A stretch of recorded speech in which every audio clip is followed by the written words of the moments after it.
Hello, my beautiful people out there. I will be discussing about the best commercial lease agreement to start off with if you are fresh in the game and you're trying to open up your first barber shop or even your second or your third. It's best to always be informed about what suits you better and you don't want to make poor decisions. The first thing I'll say is um, they have two major ones. It's the triple net lease and they have the gross lease agreement. The triple net lease, usually it has like three ends next to it. That's how you know. Usually, if you go on LoopNet, if you're trying to search for any commercial places, go to LoopNet and start experimenting and researching what's at the bottom of each lease agreement. No, they don't really have the lease agreement, but they have the commercial property, and then they have the type of lease they have. If you see three ends, that means it's a triple net lease.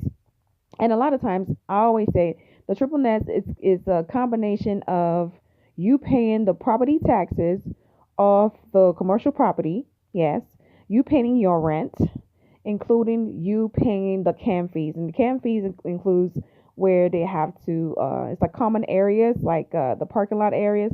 The people who come in and clean the areas, you got to pay for that too at the same time. So I always say stay away from those type of leases, especially when you're starting out, because it's a high overhead and you don't want to be overwhelmed with it.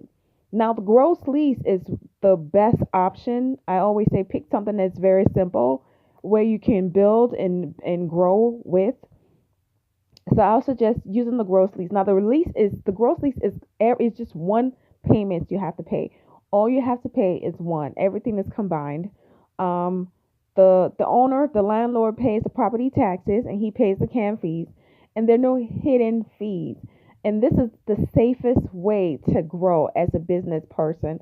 So I always suggest and tell people, please start out small. Don't overwhelm yourself. A lot of times people want to overextend themselves and pick up a lease that's so heavy they probably cannot afford to pay that mortgage or the payments by themselves. It's overwhelming. So I always suggest make a decision that's smart. Use common sense when you are opening up your barbershop. Even if you start out with three chairs initially, make sure the bill is to the point where you know only you yourself can handle that payment. All right. So start out small. Start with a gross lease where all you have to pay is just your rent, your water, your light, and maybe the garbage, the trash disposal, and insurance. Just make it simple. All right, guys. Good luck. Talk to you later. Bye.